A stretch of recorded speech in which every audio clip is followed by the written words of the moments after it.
جنت مقام کہتے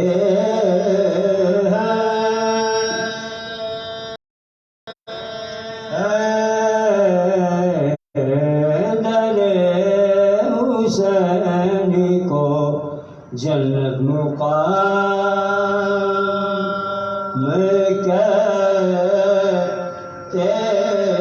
ہیں،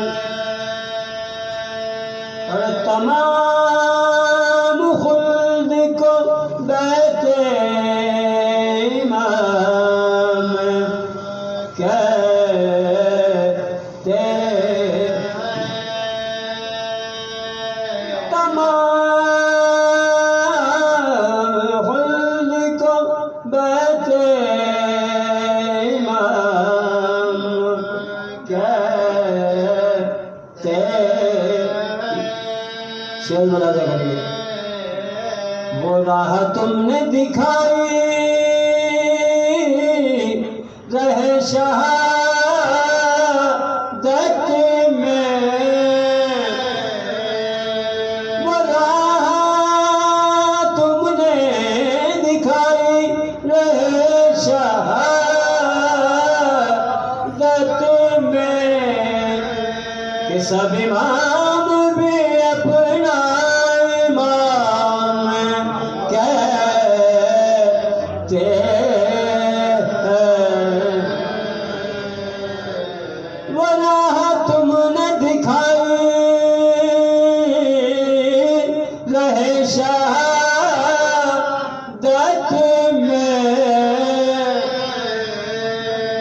کہ سب امام بھی اپنا امام کہتے ہیں،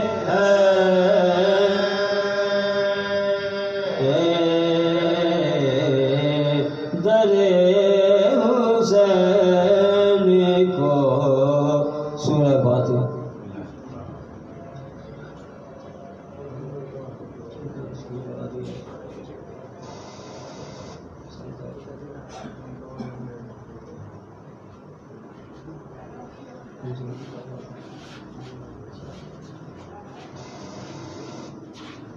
نعرہ صلوات۔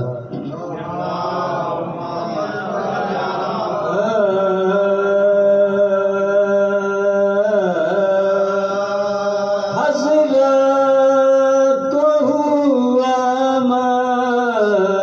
ہے محرم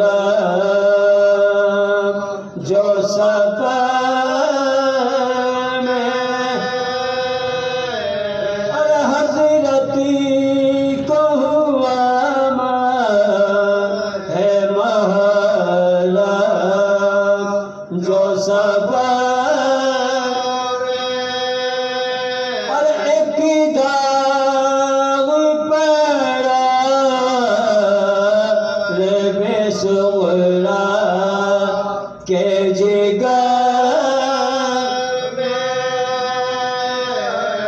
نانی سے کہا مرتے ہوں میں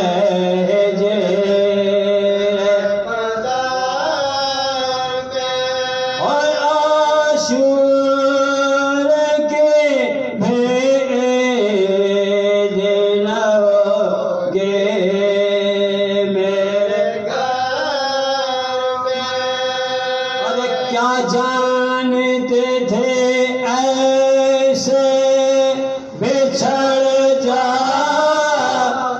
گے بابا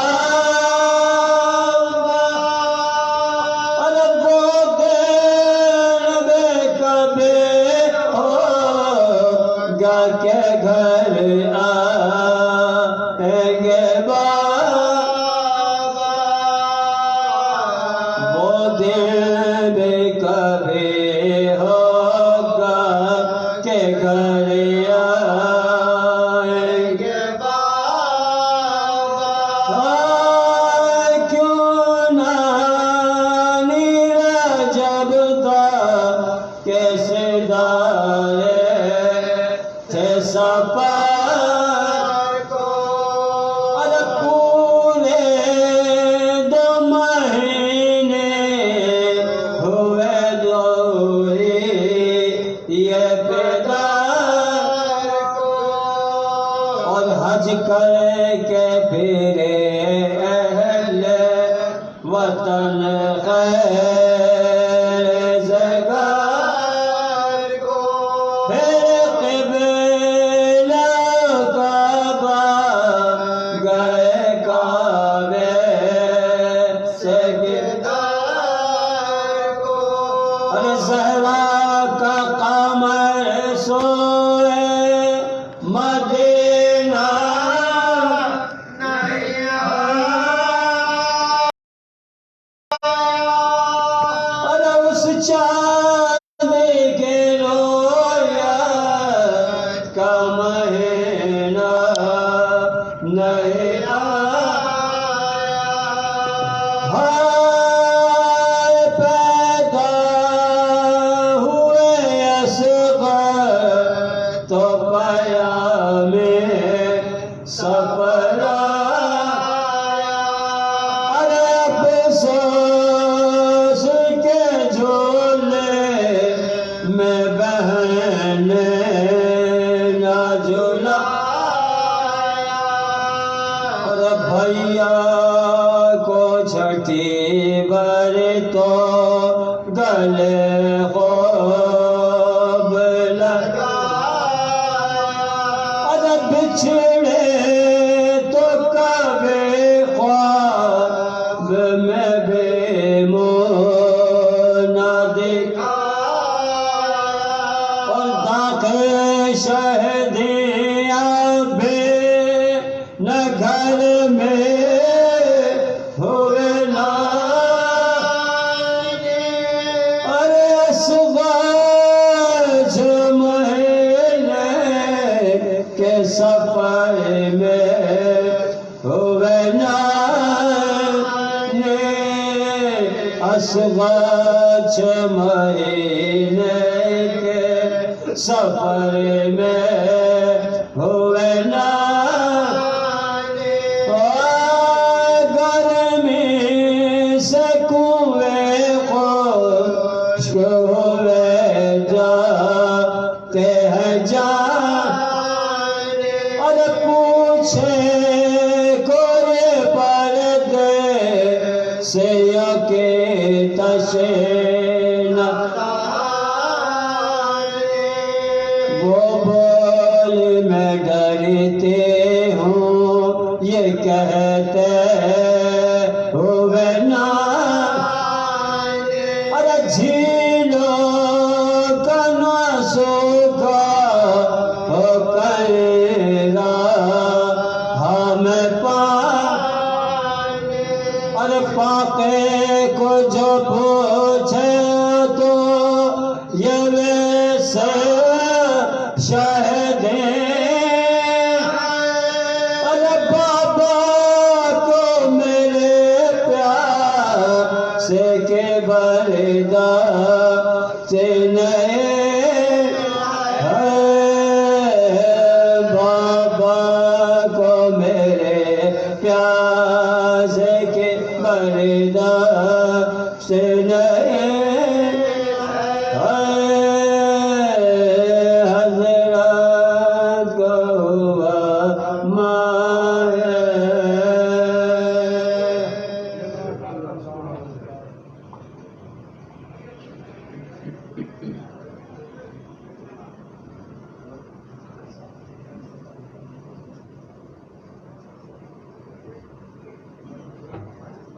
محمد والے محمد صلوات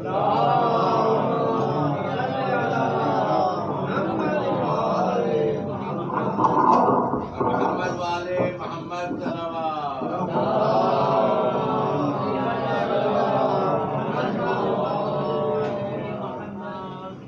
ذکر شبیر جاویدانی ہے، ذکر شبیر جاویدانی ہے، جبکہ سارا جہان فانی ہے۔ کام آئے نہ جو عزا کے لیے، کام آئے نہ جو عزا کے لیے، وہ جوانی بھی کیا جوانی ہے۔ بولے زینب سے شہشب عاشور، بولے زینب سے شہشب عاشور، کربلا اب تمہیں بچانی ہے۔ کہہ کے یہ رن میں آ گئے اصغر، کہہ کے یہ رن میں آ گئے اصغر، ہرملا کی ہنسی اڑانی ہے۔ ذکر غیروں کا برسرے ممبر، ذکر غیروں کا برسرے ممبر، یہ قیامت کی ایک نشانی ہے۔ جڑ گیا خاندان عصمت سے، جڑ گیا خاندان عصمت سے، ہر حقیقت میں خاندانی ہے۔ ذکر شبیر کر رہا ہوں نقی، ذکر شبیر کر رہا ہوں نقی، یہ علی کی ہی مہربانی ہے۔ سبحان اللہ سبحان اللہ۔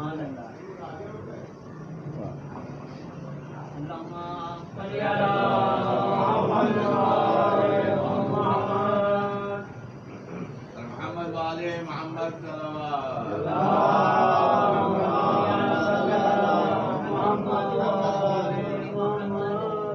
اے چاند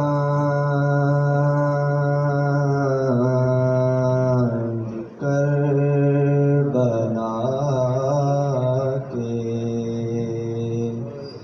تو نے تو دیکھے ہوں گے، اترے تھے اس زمین پر عرش بری کے تارے۔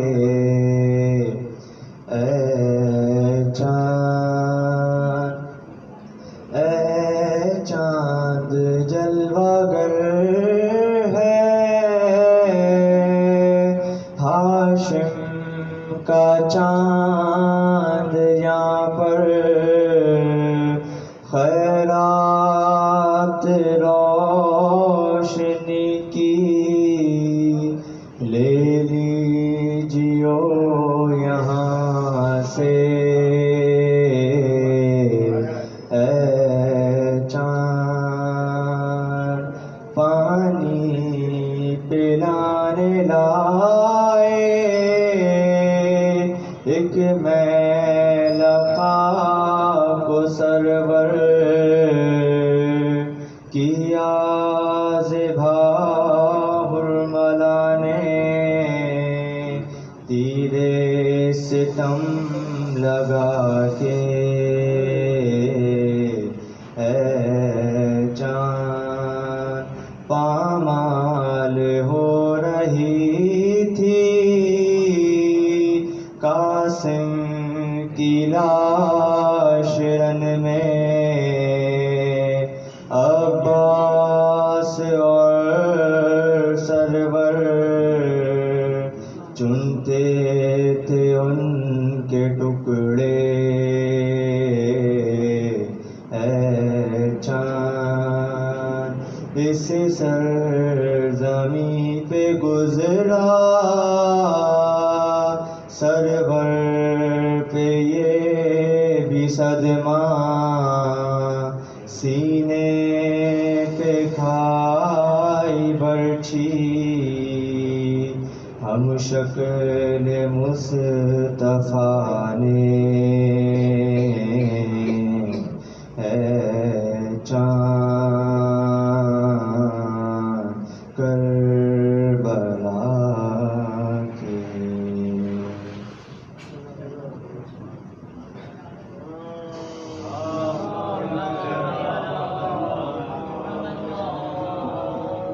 نعرہ تکبیر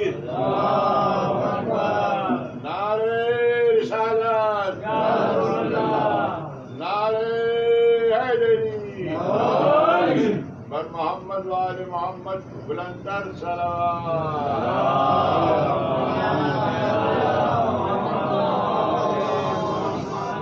اعوذ باللہ من الشیطان اللعین الرجیم.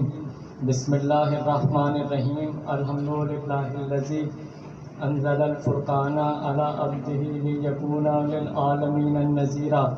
الصلاۃ والسلام والتحیۃ والاکرام سیدنا و مولانا ابی القاسم محمد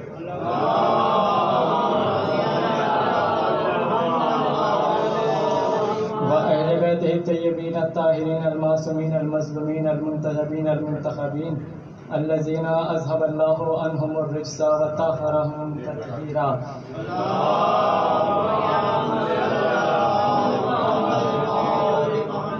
سيما بقية الله الأعظم روحي وأرواحنا له الفداء ولعنة الله على أعدائهم أجمعين بمنكر فضائلهم ومصائبهم وغاصب حقوقهم أجمعين. اما بعد فقد قال الله تبارك وتعالى في محكم كتابه المجيد والفرقانه الحميد وقوله الحق. بسم الله الرحمن الرحيم. قل اطیعوا الله ورسوله فإن تولوا فإن الله لا يحب الكافرين. صلوات.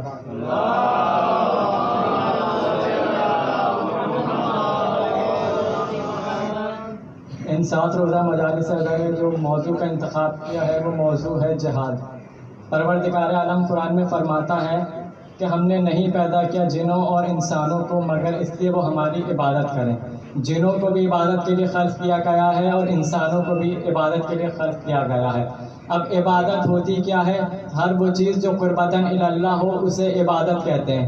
اب نماز اگر قربتاً اللہ ہے تو عبادت ہے، روزہ قربتاً اللہ ہے تو عبادت ہے، حج قربتاً اللہ ہے تو عبادت ہے، زکوٰۃ قربتاً اللہ ہے تو عبادت ہے، جہاد قربتاً اللہ ہے تو عبادت ہے. اگر قربتاً اللہ نہیں ہے تو پھر وہ عبادت نہیں ہے. اللہ کہہ رہے ہم نے عبادت کے لیے خلق کیا. نماز عبادت، روزہ عبادت، حج عبادت، زکوٰۃ عبادت، جہاد عبادت. ابھی جن عبادتوں کے نام لیے ہیں ان میں جہاد وہ واحد عبادت ہے جس میں ریاکاری ممکن نہیں ہے. باقی تمام عبادتوں میں ریاکاری ممکن ہے مگر جہاد وہ عبادت ہے اس میں ریاکاری ممکن نہیں ہے. اس میں ریاکاری ممکن اس لیے نہیں ہے کیونکہ جہاد میں جان کی بازی لگانی پڑتی ہے. کوئی بھی اپنے جان کا رزق لے کر میدان جنگ میں نہیں اترے گا. اس لیے اگر میدان جنگ میں اتر آیا تو اللہ نے یہ بھی فرمایا ہے کہ اگر مسلمان کافروں کے مقابلے پہ آ جائیں، اب جب میدان میں صف آرا ہو جائیں تو پھر مسلمانوں کو بھاگنے کی بھی گنجائش نہیں ہے، اجازت بھاگنے کی بھی نہیں ہے. اور اللہ کہہ رہا ہے کہ اگر بھاگ گیا کوئی تو اس کے لیے شدید عذاب تیار رکھے گا. یعنی اگر کوئی عام بندہ بھی میدان جنگ سے بھاگ جائے اللہ اس کو شدید عذاب دیتا ہے، اور جو نبی کو چھوڑ کے بھاگ جائے اس کا عذاب کیا ہوگا؟ محمد والے محمد صلوات.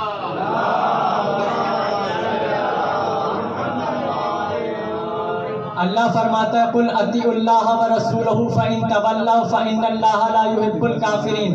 اللہ فرماتا ہے اے میرے حبیب کہہ دو ان سے کہ اطاعت کریں اللہ کی اور اس کے رسول کی، اور اگر انہوں نے سرتابی کی آپ کے حکم کی نافرمانی کی یعنی آپ کو پشت دکھا کر یہ بھاگ گئے تو اللہ کافروں کو ہرگز دوست نہیں رکھتا. تو اللہ نے اس آیت میں پیمانہ دے دیا جو بھی میرے نبی کو چھوڑ کر بھاگ جائے گا وہ کافر کہلائے گا. اب چاہے وہ مسجد سے بھاگا ہو یا جنگ کے میدانوں سے.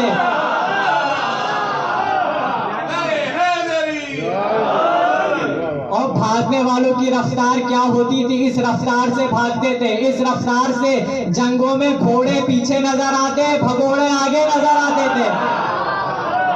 تاریخ کے میدان میں ہے دیکھا یہ اکثر، تاریخ کے میدان میں دیکھا ہے یہ اکثر، فرار کی تھی رفتار رہوار سے بہتر.